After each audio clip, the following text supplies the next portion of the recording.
Yeah, and meanwhile, one of Australia's first commercial wind farms, Codrington in Victoria, will be decommissioned due to the cost of replacing ageing turbines. Keith, are we now seeing real issues with these wind farms? And this one only lasted 25 years. That's right, and we've been dealt this fantasy that renewable energy, it will solve everyone's problems, it's cheap and there are no consequences. But whatever way you cut the energy transition, it is expensive and it's going to take a long time. And when I recently visited a manufacturing plant that made these wind farms, and they advertise in their brochures that they're only supposed to last for 20 years.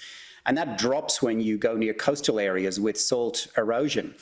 And the materials that are required to upgrade these, particularly 2 decades on, means that the technology has moved, the transmission lines are not appropriate. So there are enormous costs and inefficiencies in replacing these, and we have to factor those into the costs. But when you listen to Chris Bowen talk about this fantasy world, he ignores that. And he doesn't face up to the reality of what we actually have to face when we replace ageing plants like this. Absolutely, and this is not what Labor will tell you, that you have to replace the plants after a certain amount of time, and that's the issue here. Now, Keith, I want to ask you about the NDIS. The Minister, Amanda Rishworth, says there will be no tightening of which disabilities are eligible for the $44 billion scheme, despite the government facing a mammoth effort to rein in costs. Instead, Labor will launch a new panel to review contestable services and programs participants are using. Now, Keith, look, there's no doubt this scheme is a behemoth. It was originally only designed for the most severely disabled. Now we've got Rorts galore.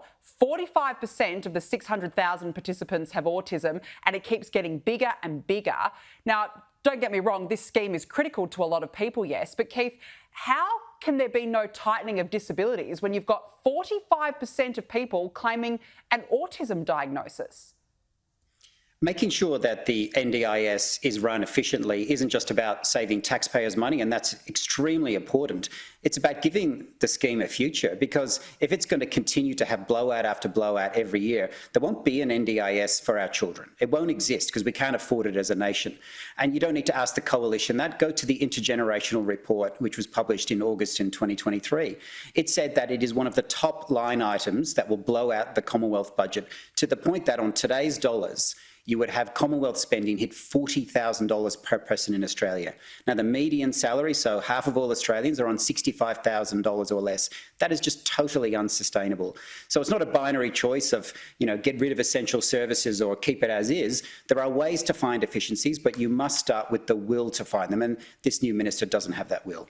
No, clearly it's just getting worse, and all at the expense of taxpayers again. Keith Wallahan, nice to catch up. Thank you very much for joining me on the show this evening.